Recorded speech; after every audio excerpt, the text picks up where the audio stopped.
Welcome to Lombardi's Bar. The Green Bay Packers have won the Super Bowl. Does he have a vintage moment in the end zone? It is caught for the lead. The Green Bay Packers are going to be world champions, NFL champions for the third straight year. What the hell's going on out here? Jones, look at that balance.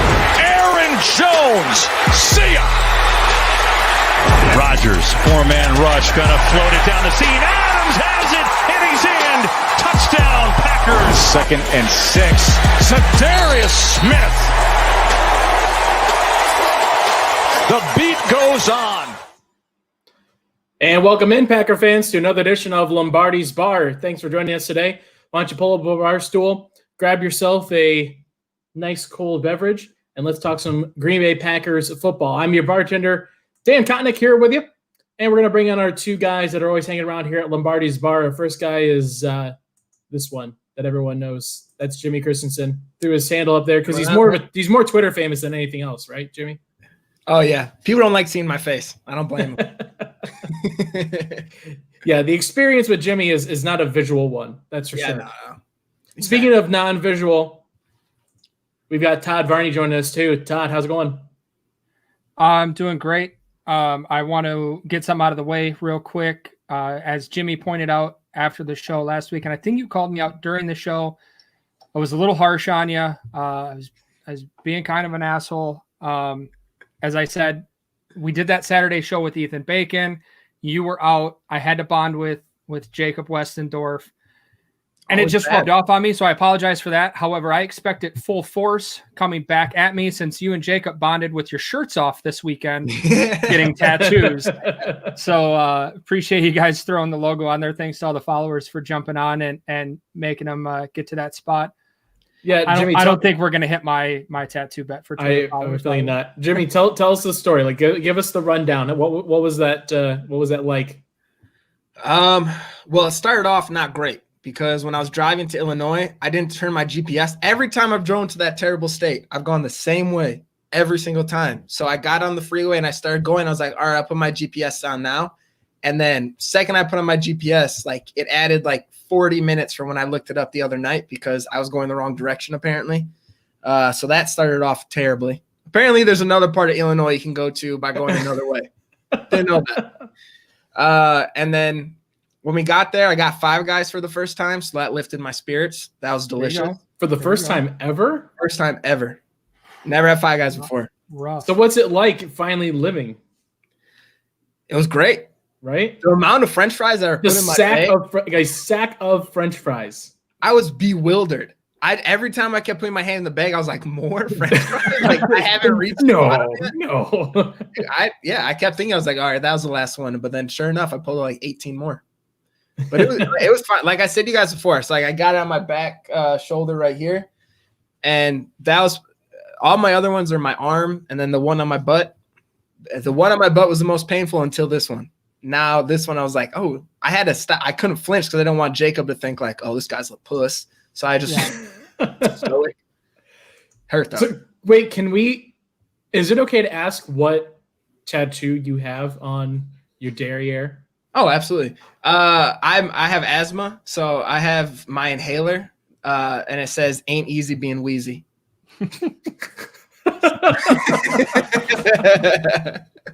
Hey, you got that done in China? Yeah, in China. I felt so bad for the guy because I couldn't talk to him. Like the worst part was he misspelled wheezy. He put WHFE. Like you forgot that last part, that last little line. So I had to go back the next day and like show him like, hey man. And I was trying to translate. I can't speak Chinese. So I was trying to like, I started taking my pants off right away. Like, look,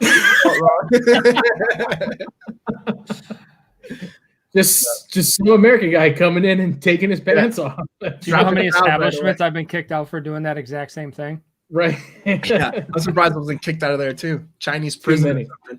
Yeah, seriously. That's how you end up, man. Well, guys, heck, we're less than 2 weeks away from the start of the NFL season. Like, this is crazy. We're actually, really, tomorrow will be 7 days away from the official start of NFL football, that first game on the 10th. So we want to take a look at the enemy, take a look around the division and see what's been going on. We want to look at the NFC North today and just kind of see what's been cracking in the offseason. But first, we always start with buy around, guys. So today, who are we buying around for? My person I'm buying around for is Lane Taylor. I can't get enough of this guy. Only lineman to go undefeated in one-on-one drills this past or during training camp. He was 14-0.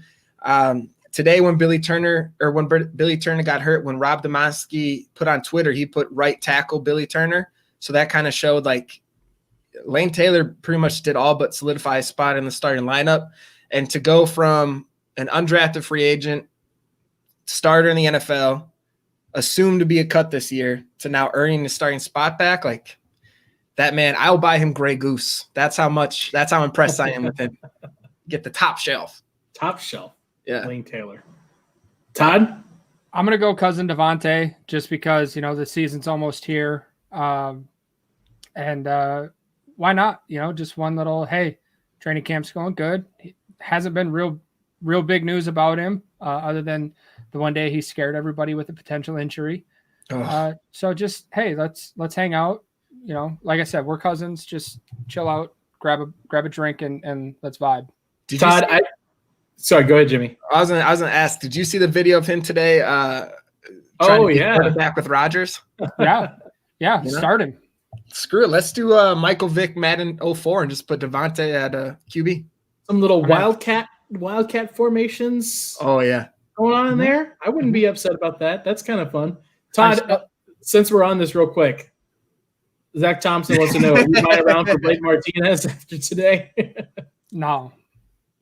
I told Zach to show up for the Bears segment. I don't know why he's here already. Speaking of middle linebackers, that's who I want to buy around for is Kamal Martin, because that sucks. That's real bad. And I feel extra bad for Kamal because so many of these guys, they come in here into a situation that they did not choose, obviously, as a draft pick.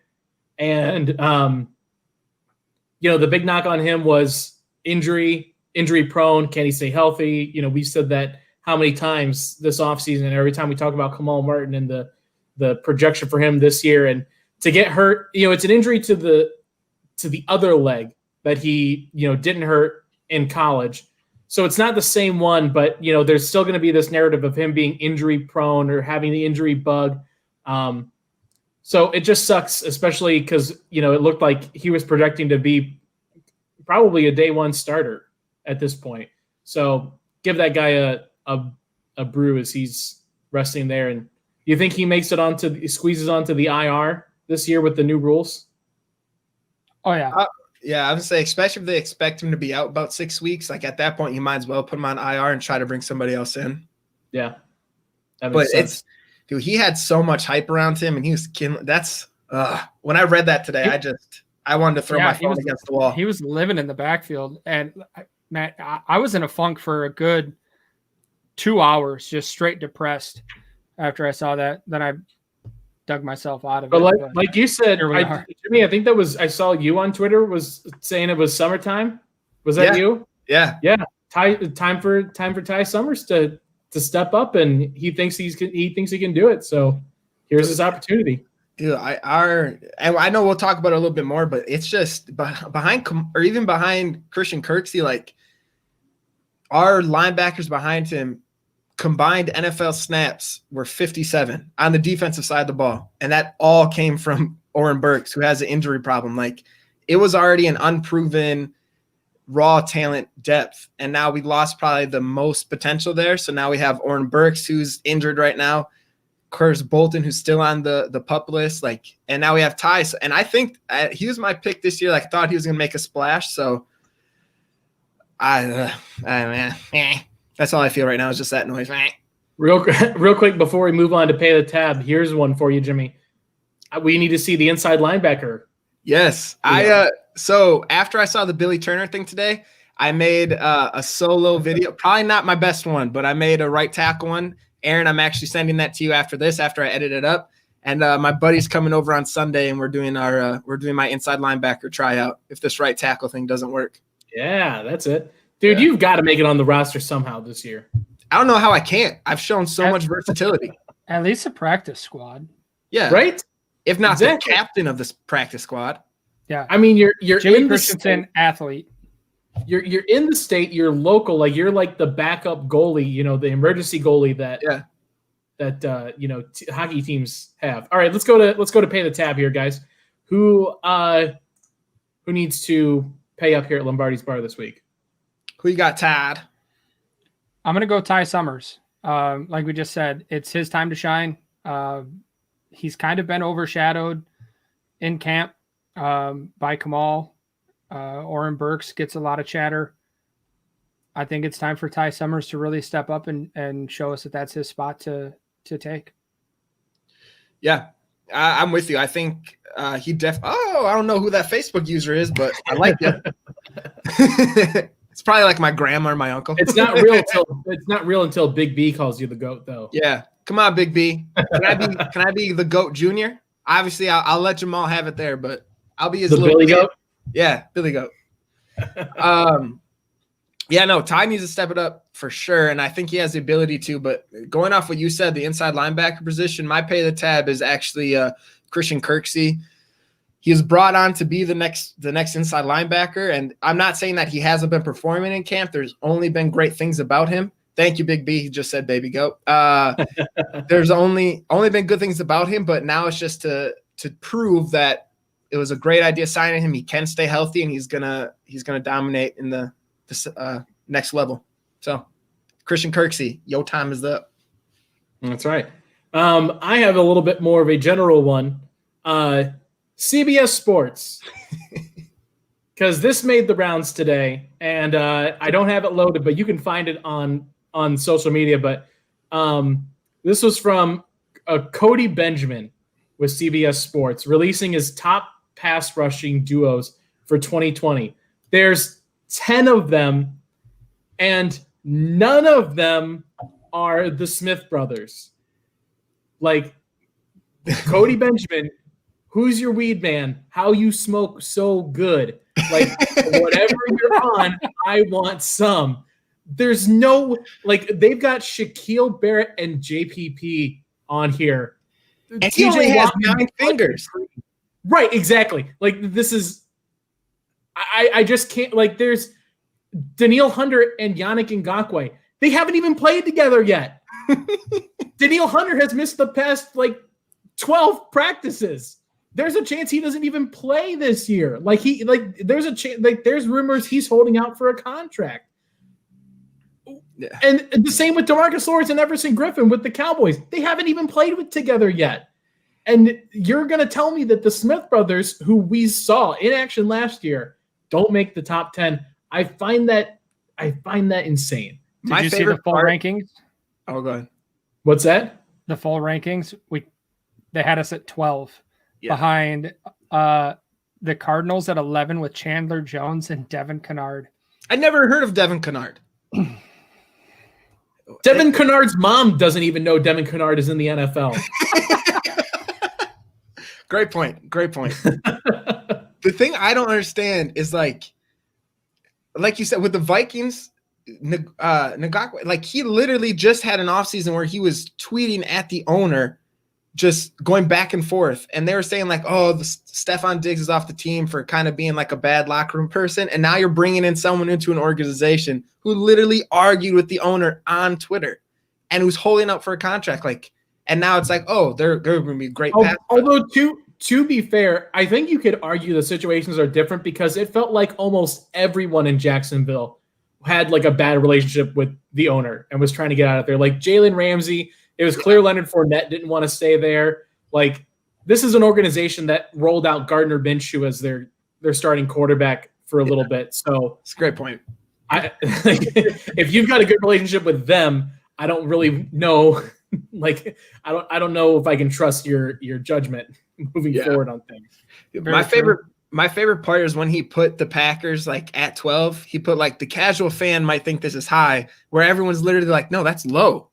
they combined for 25 and a half sacks. Like how is putting them at 12 too high? Doesn't make sense. The average fan might not consider them elite. Yeah. Get out of here, Benjamin. Corey, Cody, whatever your name is. Also, the Facebook owner corrected me. It was the owner or Facebook user corrected me. It was the owner's son. Thank you. For that. That's true. Because the owner, the guy that looks like a B-rate Bond villain. I love is it like Shad Khan or something like that? Yeah, I love him just for his mustache. It is good. It's thick. Yeah, it's a solid mustache. Like just at this point, dude, like just get it over with and move the team to London at this point, right? Like that's what I'm waiting for. Is this the first NFL player named Yannick? Because a great bar trivia question. Yeah, he definitely feels like I couldn't put him in the top 10 just based on that alone. Like when I think of a Yannick, it's like the weird kid that grew up, like played with the cats too much, had a bunch of rabbit. Like he was just weird. I feel like that's just. I disagree because Yannick sounds like a guy you do not F with. Yeah, it's so close to Giannis until he's wearing purple.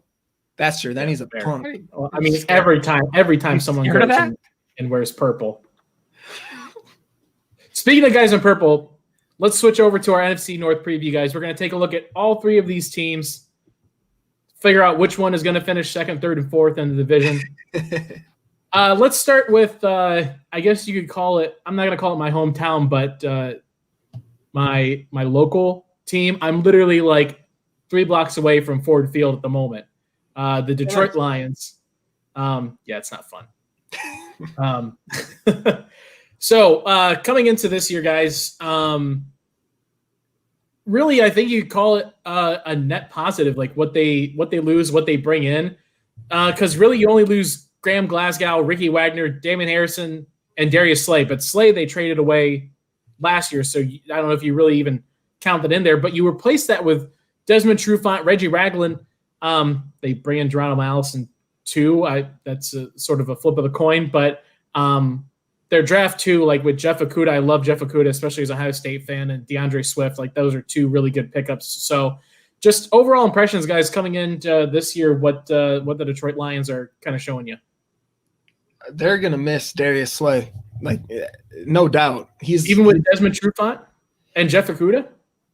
Darius Slay, I just feels like another level corner. He's one of the top corners in the league, and and in a division where you have Allen Robinson, Adam Thielen, and the best of them all, Devontae Adams, that you're going to be playing 6 times in the year, like it just doesn't make sense to trade away your top corner. And I know they brought in people that use a high draft pick on I can't pronounce Okudah. I can't say the name. They use a high draft pick, and like it's just still, if you have someone who solidify themselves as a top corner, I just don't understand trading them away in such a tough division. Yeah. I'm with you on that one. And I mean, even Okudah, what are they going to really get there? I mean, he's been getting beat at practice pretty consistently by Quintez Cephas, who was their 5th round pick, I think, where they picked him up out of Wisconsin. So not taking anything away from Cephas on that one, but I don't think they brought in Okudah to get beat out in practice by another rookie. So be interesting there. I do love the Geronimo Allison pickup, especially 1, because he was terrible. But 2, then he decided not to play this year. So that's a win. Oh, that's right. I forgot about that. Yeah. I was going to say, he would have been a guaranteed fumble at least once a game whenever we played him. So that's kind of a bummer.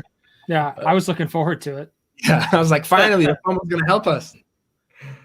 Yeah. What's let me get you guys' take on this, because living here in Detroit, for a couple of years, I used to work at the sports radio station in town and heard nonstop, like it was almost nonstop talk about Matt Stafford. Like he is probably the most polarizing quarterback, at least in this division, that's for sure. And you could argue even bigger than that in just the division, because it's really, for Matt Stafford, people love him as a player or they do not like him. Like where do you guys sort of fall in the camp of Matt Stafford? I like him.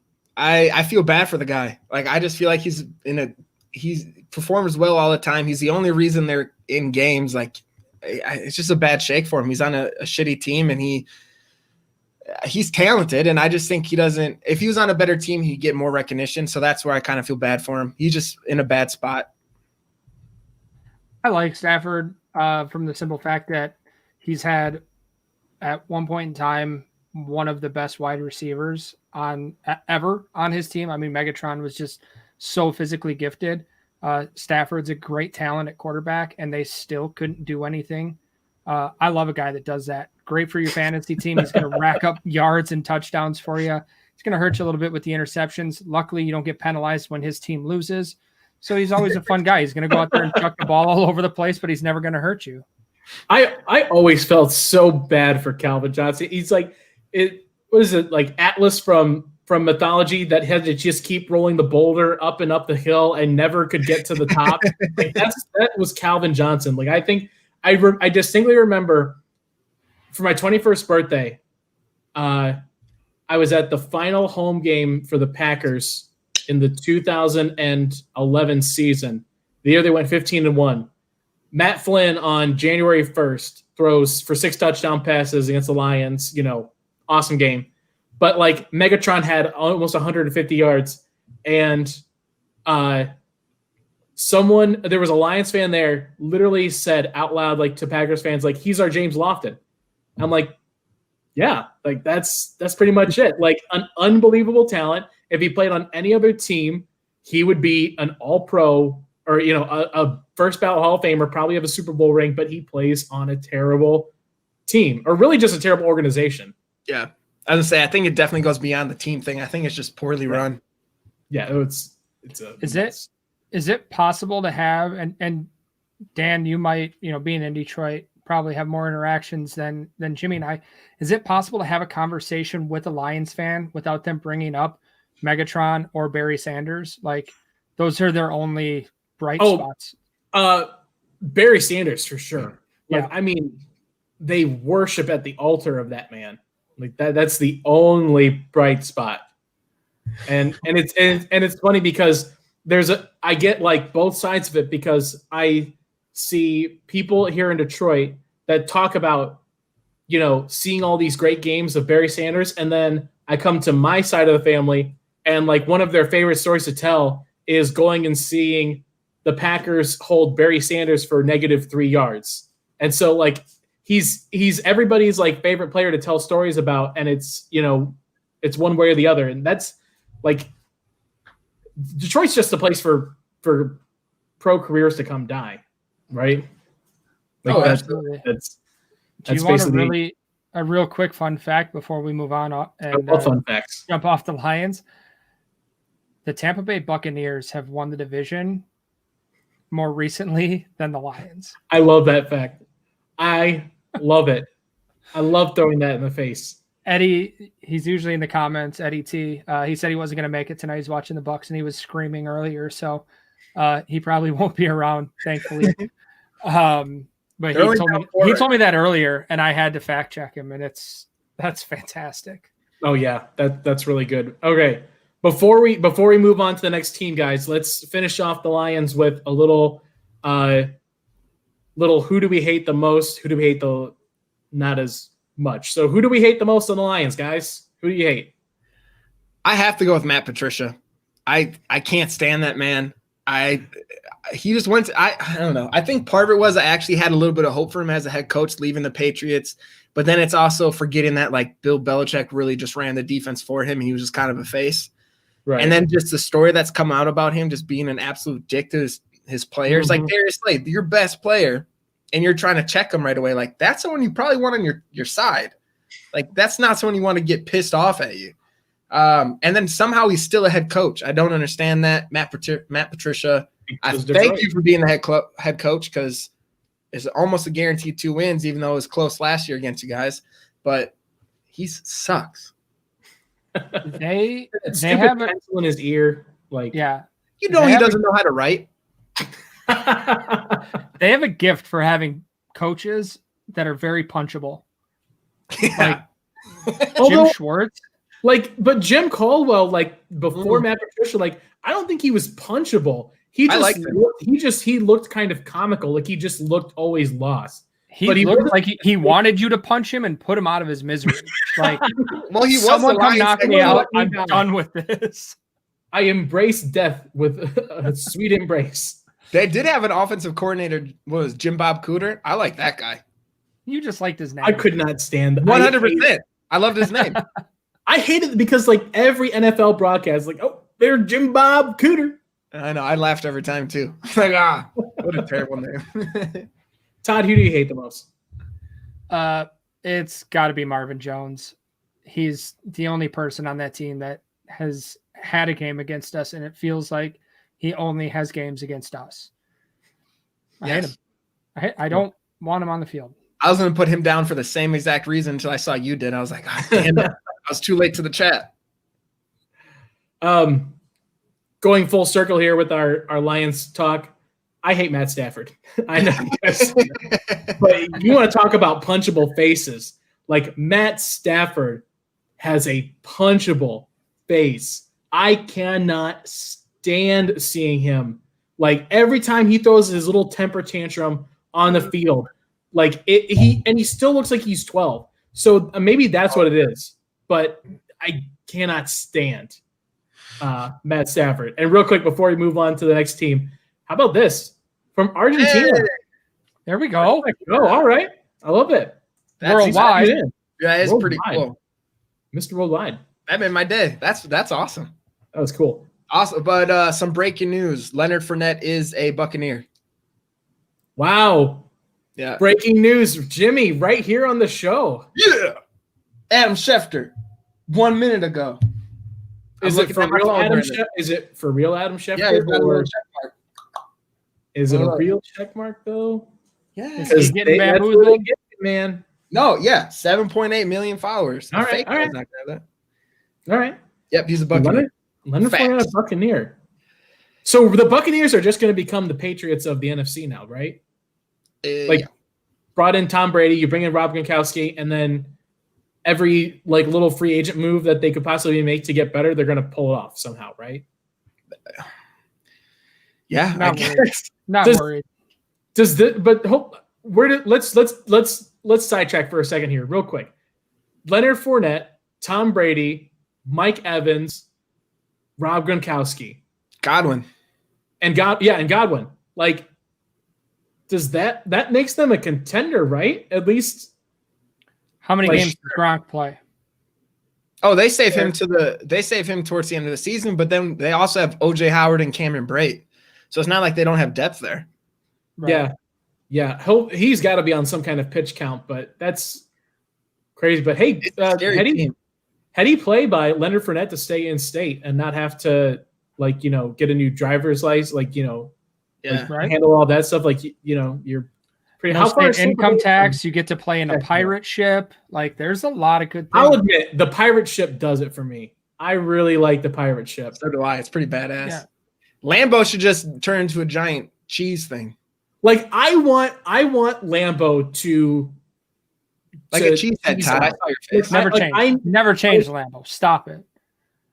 I just wish there was. I wish that was something that was a part of the history.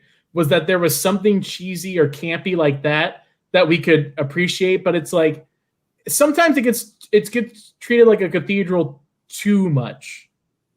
You know what I mean? I say that with a big pile of trophies from NFL championships aren't enough for you. I'm talking cannons on the roof. No.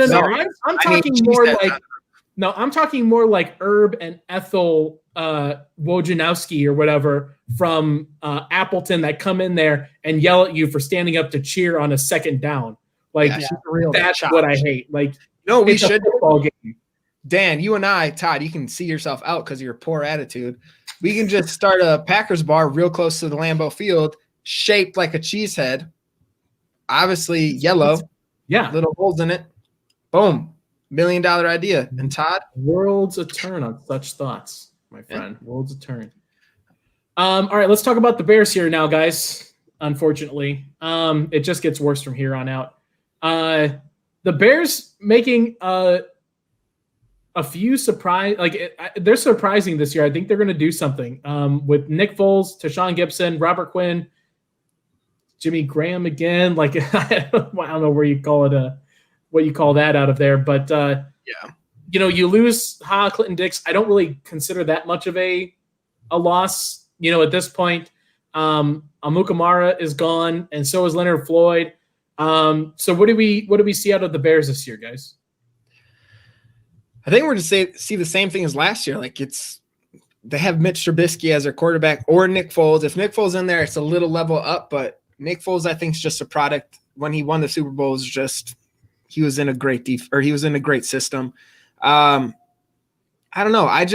The Bears don't work. Their defensive line obviously worries you. They have Hicks still. They have Khalil Mack, who's a monster. But I don't know. It just seems like it's in too much of a limbo right now. Like they're not really improving. They're not really getting worse. They're just kind of staying the same. Adding Jimmy Graham, who does absolutely nothing. I don't know. They'll be 8-8 team. Maybe, and honestly, if they even beat us once this year, I wouldn't be surprised, but I don't think they're a threat to win the NFC North. Same. Jimmy read my notes. He's cheating off me again. That was not in there. Get out of my face. No, it's true. I mean, their defense is scary good as per usual. I mean, Roquan Smith, Khalil Mack, obviously great linebackers there. They're always going to be good up front and apply pressure and try to stop you from passing. But I look at it as, are Khalil Mack and Roquan Smith better than Briggs and Urlacher in their prime? I don't think so. And we managed to kind of walk all over them pretty much every year. So I don't think their offense is there, even with Foles. I think Foles is just an older Trubisky. They're both garbage. But the tough part is, and talking about Khalil Mack, is like Bulaga did an amazing job with him last season. Mm-hmm. And against us, he is going to have a much better season not having to deal with Bulaga every day. Or every time we play. So that's the one thing that worries me, is like that is a player who can completely disrupt the game. So my biggest worry with that is not on the Bears side. It's because they stay the same. It's our problem on the Packers. Right. That makes sense. See, I really like the Nick Foles move. Just because I don't think he's an all-star by any means. Like he's not Aaron Rodgers out here, but like if you're going to build around your defense, which apparently that's like, if you spend the draft capital that they did to get Khalil Mack, like you're building around a great defense. So if you're going to do that, you really just need a Joe Flacco in there, someone that can manage the game. The thing with Mitchell Trubisky is he sucked, but he sucked for like reasons that he just can't like be a quarterback. Like he couldn't throw to the left side of the field. Like that's not being a bad quarterback. That's just not having the ability to be a quarterback. Nick Foles might be like a bad quarterback, but he has demonstrated, I think, at least that if he's in a right system, he can be a really good system quarterback. And so if they can plug that in and figure this out, like the Bears become fairly dangerous. I feel like I don't know if I don't know it.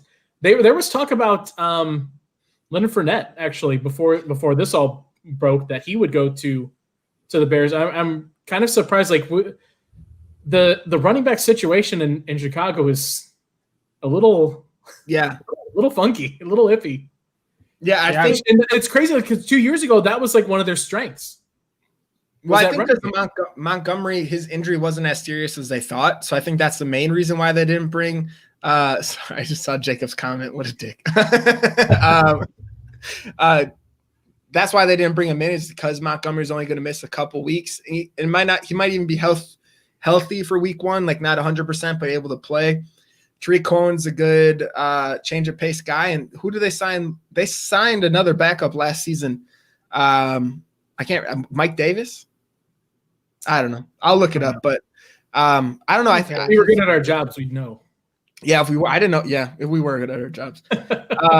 This would get paid to know the third string running back in Chicago. That's very fair. Honestly, this would happen the second Jacob came on. I'm like, oh, who? But yeah, no, I'm really not too worried about them. I don't know. It's just the same Chicago to me. They have high expectations. They don't meet. It's when they have low expectations is when they go above them. But whenever they have high expectations, they never meet them. They suck. So, okay, all right. Well, let's fan wrap in the chat. They cut Mike Davis. Thanks, Zach. Perfect. So Mike, what is the running back group? Zach, I wish we had like a phone line. Like we need like a dial-in number to get fans. He actually asked me. He asked me when we were going to be taking live callers today. Oh, that would be fun. We have to do that. Jacob, if you're still in here, you got to figure that out. Their third string running back is currently Cordero Patterson. Oh dear God. Yeah, maybe they should have signed Leonard Fournette. Never mind. If Cordero Patterson is your third string running back, you're gonna have a bad time. Yeah, it's gonna be a struggle. Except he did do well against the Packers at once. That's true. But Joey the Jaguar here nails it on the head. 2020, like the sun will soon engulf the world, but the Bears will always suck. Let's wrap up the Bears here, guys. Who do we hate the most on the Chicago Bears? Todd, who you got? It's Trubisky. I love to hate him. I never want him to leave because he's so bad and there's so many easy punchlines that come out of it. But you just hate the guy because he's the new Jay Cutler, right? It's all you hear about is like, oh, he's going to be good this year. Better than Trubisky, though. And at least Cutler had a personality. A shitty one. What? But he had the personality of a wet dishcloth. What the hell are you? But he owned it. The way that Cutler you don't own that. That just the way that Cutler was just always exist. such a You piece just of trash. No, it was fantastic. He leaned into the skid. It was great. I think he leaned into it more after his playing career, for sure. Maybe that's it. But like during his career, like just moping around, like one of my all-time favorite gifs is still like when he's walking off the field and the referee is making the penalty sign and he hits Jay Cutler in the chin and he does like this like stunned like he just got shot. I love that. Cutler sucks. Cutler and Trubisky suck. Here, Zach has a good take on it. He sucks, but he's not the ass Zach Cutler was. Hey, watch your mouth. Yeah, we're a family show. All right, Jimmy, who do you hate? Allen Robinson. I hate Allen Robinson because he chose to go from Blake Bortles to Mitch Trubisky. We wanted him on the Packers, and could you imagine right now having Allen Robinson and Devontae Adams on the same team? Like that could have been unstoppable, but his dumbass wanted to go with Mitch, who sucks, but isn't the ass hat that Jay Cutler was. Thank you, Zach. But Allen, come on, man. If you come to the Packers, I love you, but I hate you for choosing the Bears. Fair. I don't admit that Allen Robinson's a good football player because he's with the Bears. It's not. I was going to say, I don't admit that we revolve around the sun either. So. For me, it's a no-brainer for me. It's Danny Trevathan. Like, F that guy to eternity and twice on Sundays. Like, screw you, man. Like, and not, like, being that kind of player and not owning up to it and just, like, screw you, man. No, it's Danny Trevathan for me. Here's an interesting one, guys. Who do we hate less? Who do we hate not as much? I still hate him because he's on the Bears, but I like Akeem Hicks. I watched a thing on him for the NFL Network where they just kind of break down the film, and his personality was really fun. He was a fun dude.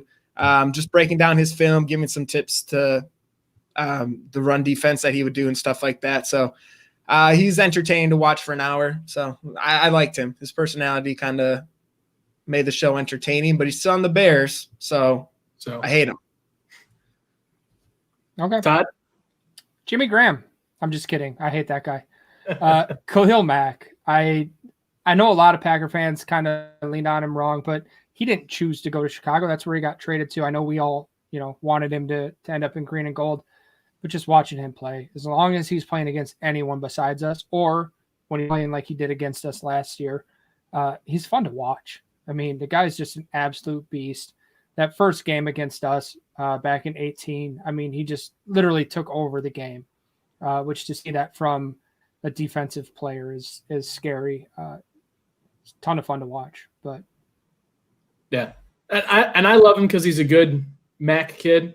Went to Buffalo. I went to BG. I love seeing guys from the MAC go out and ball out. So big props to Khalil Mack. I actually the person that I don't hate as much is Mitch Trubisky for the reasons that Todd was saying, because he's terrible. And I love that the Bears think they can keep trotting him out there and things are going to be different.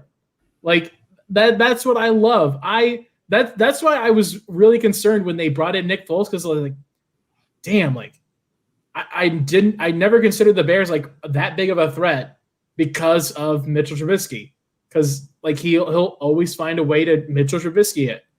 But like having him there, like I want him there. I want him to be the Jay Cutler of this next generation. And I want to let's go back real quick. I totally skipped over the last part that we were supposed to do for each team. We want to take a look at a beer bet for these guys' win totals. So I believe these came from MGM. Win totals for each team. So let's go back to Lions real quick. Get that one. They're sitting at 6.5 is the line. 6.5 wins for the Lions. Do you go over or under on that? I'm going under 5 Bakhtiaris because I just don't see Matt Stafford staying healthy for this full season. He kind of seems like he's getting to the point in his career where injuries are just catching up to him. If he does stay healthy, I think maybe they can squeeze out 7, but even then it's just there's not really the talent on the defensive side. And there's only so much a guy can do in a shitty system. So I'm going to go under. Todd? 5 Bakhtiaris under, same. They're the Lions. Until they prove that they're anything but the Lions, they're going to be 6 wins or less. SOL.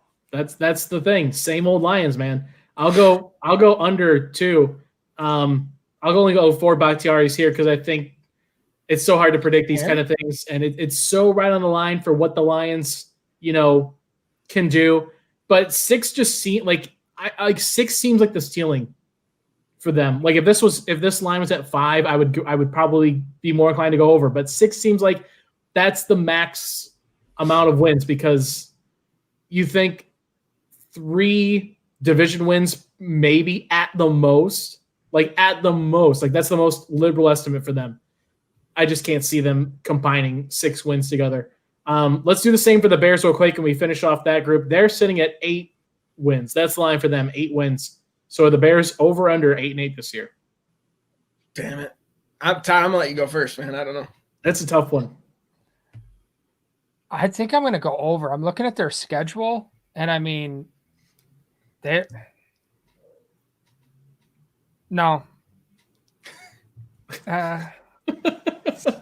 Yeah, I'm going to go over. I think their defense is good enough to win them some games. 5 Bakhtiaris over. Of course. This sucks because what I thought they would go is 8-8. So the reason I'm going to go under. I'm going to go 3 Bakhtiaris. And the thing is, like, they're an Allen Robinson injury away or Khalil Mack injury away of just being screwed. They have some more talent on the defensive side to kind of step up for Mac, but at the end of the day, your best player, if he goes out, there's a problem. So I'm definitely going to go under just because of that reason. It's just, as you saw with the Packers, injuries happen overnight. So under. Yeah. I'm actually going to go over here. I think the Bears can surprise people, and I think that there's a chance that they surprise some teams and get a few wins that maybe they're not supposed to. I hate to say this, but sort of like the Packers last year where they overachieved just a little bit. Like, I don't think the Packers expected to win 13 games, but, there's a chance that the Bears do something like that where they win a few games where maybe they shouldn't have, and that record gets boosted up a little bit more than what they should. I'm not as confident about it, though. I'm only going to go 2 Bakhtiaris on this for the Bears, but I do think that they'll surprise some people. So let's that feels like an under. Going 2 Bakhtiaris on an over, that feels like you want the under. No, I think it's I'm conservative. Would you go 3 Bakhtiaris on the under? No, because I don't think they're going to go under. Yeah, he's like 7 70-30 right now. Todd, don't question the Bakhtiari system. It's very It's scientific. it's very scientific. There's people working behind the scenes for years on this. My bad. Wow, man.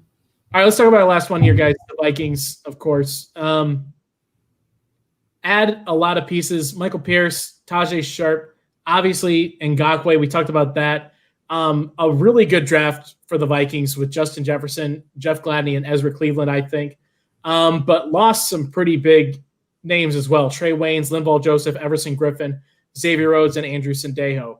So how are we feeling about the purple people in Minnesota this year? Todd, what you think? Trash. I hate them. I always do. I think they're probably our toughest competition in the division this year. If their offense, I mean, they've shown signs of it in the past that they can get it going. We'll see what it looks like. I mean, I don't think Thielen really can be a true number one unless Jefferson's able to take a lot of that pressure off of him. I really like Jefferson coming out of college. I wanted him in green and gold. Now I hope he goes the route of Laquan Treadwell and is just a garbage first-round pick for them. But I think they're still going to be pretty damn good. Yeah, no, I'm with you. And like 100%, they're our toughest competition. We just talked about the Bears. They're a team that could easily, like, if some things go their way, could also be tough competition for us, mainly because of that defense. But I think the Vikings just there's no if, ands, or but about it. Like, they're going to be a tough competition for us this year. The only thing that gives me a little bit of ease is that they did lose so many pieces. Like, yeah, they added Ngakoue, but they lost Stephon Diggs, who was 1,100 yard receiver for them. Their secondary looks completely different this year. They lost Joseph on that offensive line, who is a big body in the middle that could help shut some things down. So they definitely added some talent, but they also lost some. So it's going to be a real thing on how they mesh together.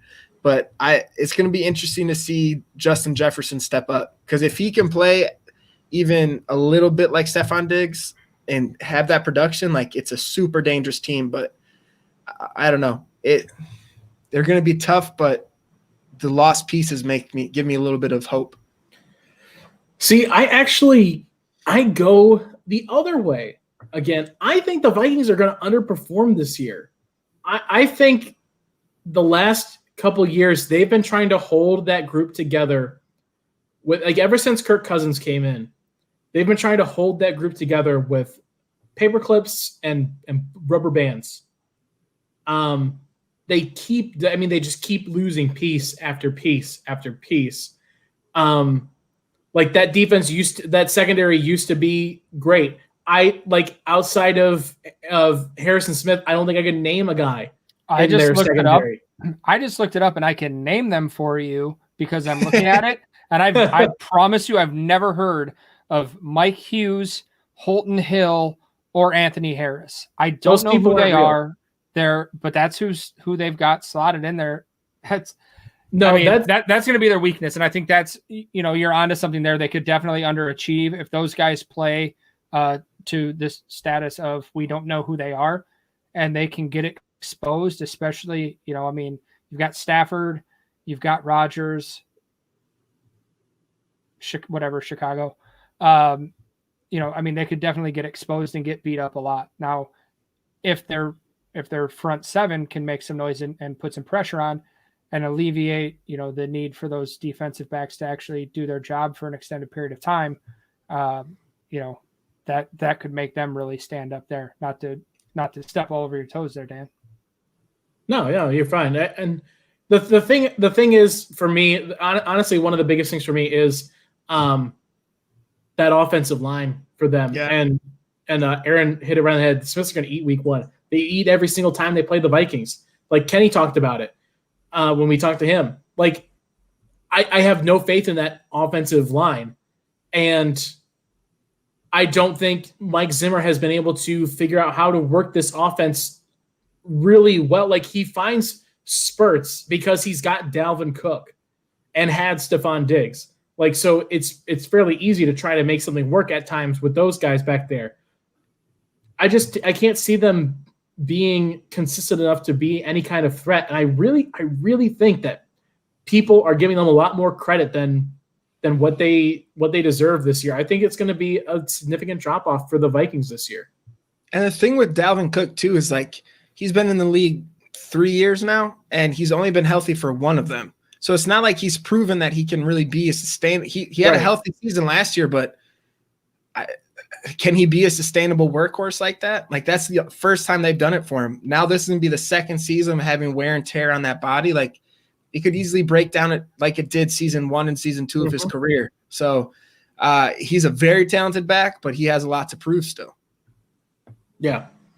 All right, let's wrap up. Let's wrap up these guys here because we're running a little on time. So, who do we hate the most out of the Vikings, guys? For me, I hate all of them so much. I hate the Vikings. I'm gonna go Dalvin Cook. He's who I just talked about. I just don't. My thing is like you had one good season and then you already threatened a holdout. Like that doesn't make sense, man. You were gonna get a contract anyways.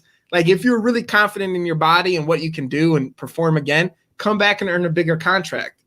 Like the Dak Prescott thing, I hate him because he's a Cowboy, but at least he bet on himself and he's earning himself a big payday.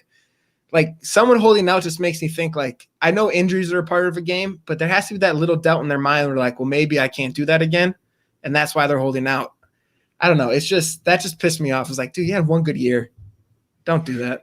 I mean, to be fair though, like if you're Dalvin Cook and your one good year is at the end of your rookie deal, you ran for over 1,000 yards. Like if there was a time to like try and strike and leverage your power, like this is the most leverage you have probably as Dalvin Cook. I totally understand what you're saying. That's a good point. It just rubs me. I don't know. My thing, like if he even his second and third year he had 2 strong years, I'd be like, yeah, for sure, man. Get your contract. You're a running back. You're not gonna get paid, but he's for sure going to get paid next year no matter what. So that just – I don't know. I didn't really like that. Todd, who do you hate? Jacob Westendorf, for one. Shout out in the comments there. See, that feeling's mutual. Anthony Barr, but also Kirk Cousins. Any Packer fan knows why we hate Anthony Barr. He's a garbage human being. He robs charities. He actually goes to visit sick children in the hospital just to make fun of them. It's awful the things this man does and gets away with because people in Minnesota, they don't have manners. They don't care. They just let garbage human beings roam the earth like Anthony Barr and also Kirk Cousins because he's Kirk Cousins. Kyle Rudolph because we're talking about punchable faces. This is like Jimmy said. It's the whole team. I'm just gonna pull up their roster and just read it. They all suck. I mean, I'll be honest with you. It took me like 3 scans of the Vikings roster to kind of like find somebody that I could say like maybe I don't hate. Because like I kept looking through, I'm like no. Yeah, they're all dicks. I don't even care. They could donate millions to charity. I'll still think they're a dick. They don't. They rob charities. And the thing with Anthony Barr is. Like he was at this level before, like when the injury to Aaron Rodgers is at this level, but then he gets bumped up to the next tier because every Vikings fan uses that gif of him hurting Aaron Rodgers as if it's some kind of like middle finger. Like it's a dirty play that injured the best quarterback in the division, and you still couldn't do anything that year. Awesome, like so super cool. Good job, dude. guys. Way to let the Bears take it. Like, yeah, really. you still lost to Mitchell Trubisky. Like, you guys are gonna hate me. I hate that they replay that all the time, like it's some kind of trophy. The hit itself doesn't really bother me all that much. I don't like. It wasn't like it was like super late. He just was like, you know what? I'm gonna break this guy's collarbone, and it wasn't that dirty of a play to me. It's just I hate that they keep replaying it. Exactly. That's the thing it's the Vikings fans that take it. Like when the Minneapolis Star labeled that as one of the highlights of Minnesota sports from the past decade, like how pathetic. Like what is your life, bro? Like, man, I'll go with Adam Thielen just because I can't stand the whole like, hometown kid that nobody gave a chance to, and here he is, coming in here, and look at what Adam Thielen's doing. Like, you're rent-a-center Jordy Nelson, dude. Like, that's it. You'll never be more than that. Before we move on to people, no, because he still has some talent. Like, he does have some talent, but like he's still not like he gets the Jordy Nelson treatment for some reason. Before we move on to people we don't hate as much, let's address the Kirk Cousins in the room. Kirk Cousins sucks. Yeah. I hate that guy, especially after today. Like, go bleep yourself. Hey man, if he dies, he dies. He's cool with it. Yeah, like Ivan Drago sitting over here. Like, come on, man. I just. And you know what? Here's what did it for me. I hate to digress on Kirk Cousins, but maybe it's great. He had a whole thing when he moved to Minnesota that he brought all of these rocks. He moved all of these rocks into his yard, and they were like, it's something like they were on one side of the yard, and every birthday he takes one rock and moves it to the other side of the yard to like signify the passing of time. What the hell? Like, why? Like, that is the most. I can't like that. That's the kind of shit I hate. I can't stand that stuff. Why are you trying so hard, dude? I'm gonna put so many rocks in my backyard now. I'm doing that just to mess with you. We need to find out where he lives and just move one rock. Like every year, move one rock back over. and everyone in the comments saying like, Kurt, like we all put. In our who do we hate the most, we put the person and in parentheses, and then, we put also Kurt. Like, we hate Kirk Cousins. Yeah, also, how would you like to be Mike Zimmer in our chat here? Our listener in Argentina hates him. He's hated on multiple continents. Like, I strive for that. But you are officially an American, sir. Congratulations. You just became a citizen. Actually, I don't know if you want that right now, man. Just no, you don't want it. Yeah. We'll give you a rain check. Yeah. Rain check. Yeah. All right, let's hit this last one here, guys. Who do you hate not as much for the Vikings? You might hate me, Dan, but I put Adam Thielen because I don't mind. Like, it's all he is getting the Jordy Nelson treatment. He's not as good as him, but it always is cool to have someone who is like a D2 person make it and kind of become a star in his hometown. It's kind of cool, like Philip Lindsay of Denver. Like, I love that story. That's so fair. I'm a fan of those things. Todd? Justin Jefferson, for the reasons I stated before. He was my highest wide receiver on the draft board this year. Just love his style of play. And now I have high hopes for him. Being Laquan Treadwell, getting busted, doing something stupid. Just, I hate him. I want him to be terrible. And I love him because he still has the potential to be terrible. I'm going to go Harrison Smith, and it's literally only for Madden. Because like having him on your defense in Madden it's pretty great. Like, he just comes in there and just destroys people. And it sucks because like he's got like a really punchable face too. But yeah, I'll say Harrison Smith if I have to pick somebody. Let's wrap up the Vikings here, guys. They are projected the line is at 9 wins for the Vikings. So over under for 9 wins. I'm going over. I think they're a 10-6 team. I wouldn't even be surprised if they were 11-5. I think the Vikings could be a really good team this year. They'll be our toughest competition. I'd say more likely 10-6, but I have over 5 Bakhtiaris. Over 5 Bakhtiaris? Oh, you're saying you're taking the over with. I thought you were saying you wanted to wager more over than 5 period. Bakhtiaris. 5 Bakhtiaris. All right, Todd. I was 5 Bakhtiaris over until Dan started talking, and I looked at their secondary, and I'm gonna go 5 Bakhtiaris under. Okay. These guys might not be good. Yeah. And you know what, Todd, I'll leave the graphic up there for me because I'm with you. I am calling it right now. I am going to be either loud right or loud wrong. I think the Vikings are going to struggle this year.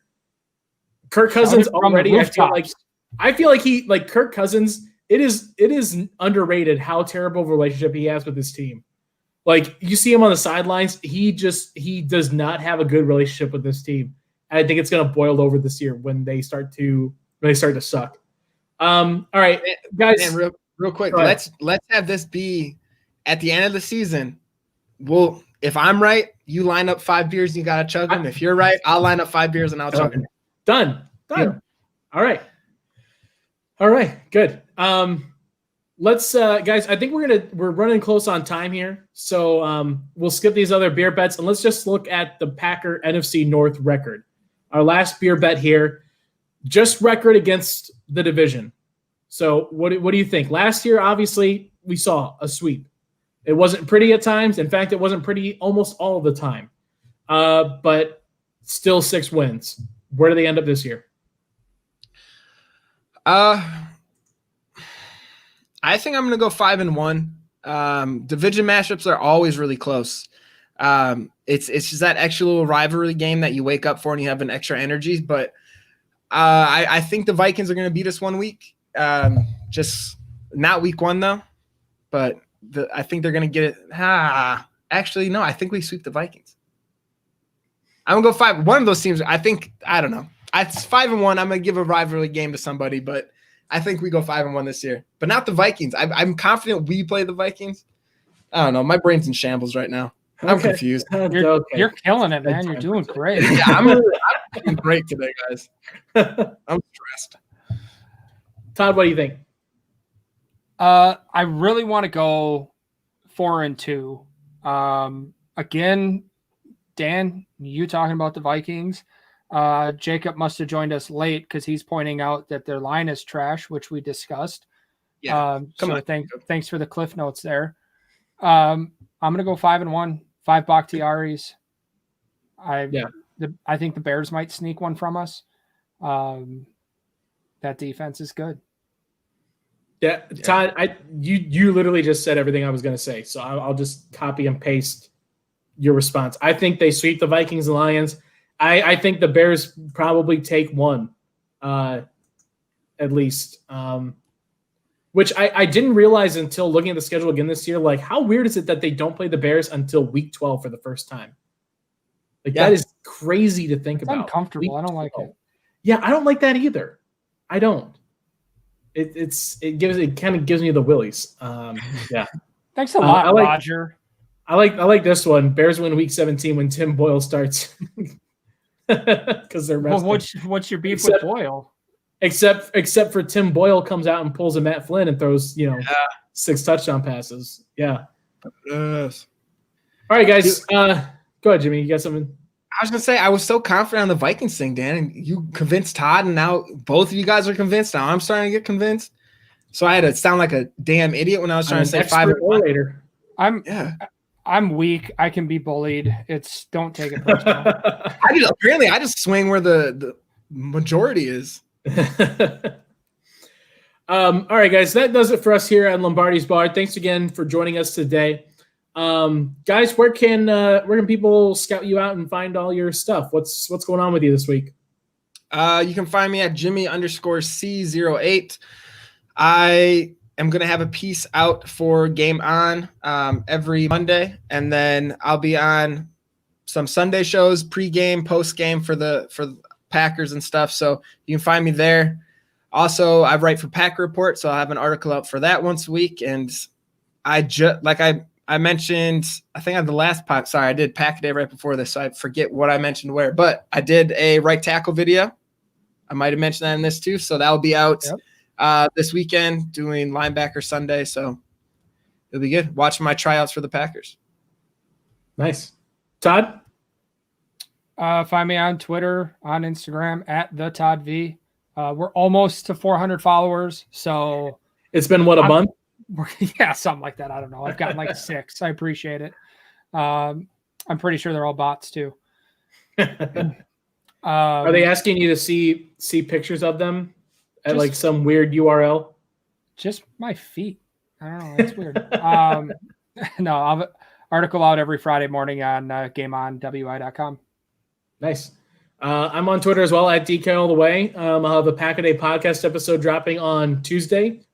as usual, we don't know what we're talking about, but it'll be something fun and it's probably stupid, but it'll be enjoyable to listen to. That's for sure. As you can see on the scroll there, make sure you're following a Game On Wisconsin and all the stuff that we got. Facebook, Game On Wisconsin, Twitter and Instagram at Game On WI and GameOnWI.com. Make sure you subscribe on YouTube here for alerts when we go live with all of our other videos. Pulse of the Pack coming up on Saturday. I believe that's our next one, I'm pretty sure. But yeah, and then of course, Jacob, of course, I almost meant to, I totally meant to mention this, but yeah, Florio Fridays, hashtag Florio Fridays on Game On Wisconsin social media. And you know what? Hold on, since we've got the clip here and we're talking about it. I'll play this for you here. If you haven't seen it yet on social media, this is a little taste of our Florio Fridays that you'll be able to find on all of our social media on Fridays. Here you go. Hope you enjoy it.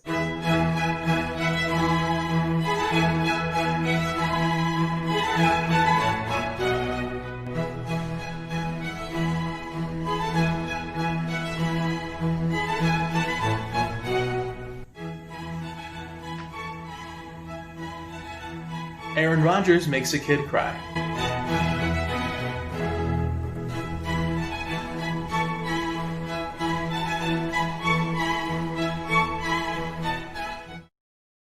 We've got a whole stack of them already done. Every Friday, hashtag Florio Fridays. So yes, make sure you follow the hashtag, and there's going to be some fun ones coming out.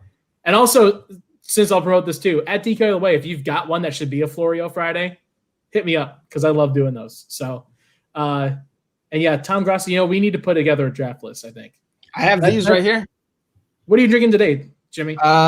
Milwaukee IPA, Milwaukee Hazy IPA I had, and then Milwaukee American Did you drink IPA. all of those during the show? I drank this one during Pack a Day. 2 of them for Lombardi's Bar, 1 of them for Pack a Day. That's fair. Yeah, and I'm gonna go have a post one after this. I've got the classic. LaCroix. Good God! All right, let's end on the down note with Todd and his LaCroix. All right, guys. Yeah, next week we'll be able to talk about like a real life game coming up. So make sure you're following us on all of our social media. Come back next week on Wednesday, 8:30 Eastern, 7:30 Central. But until then, guys, as always, get those beers up there or LaCroix if you're a Todd, and go Pack Go. Go Pack Go. Go Pack Go.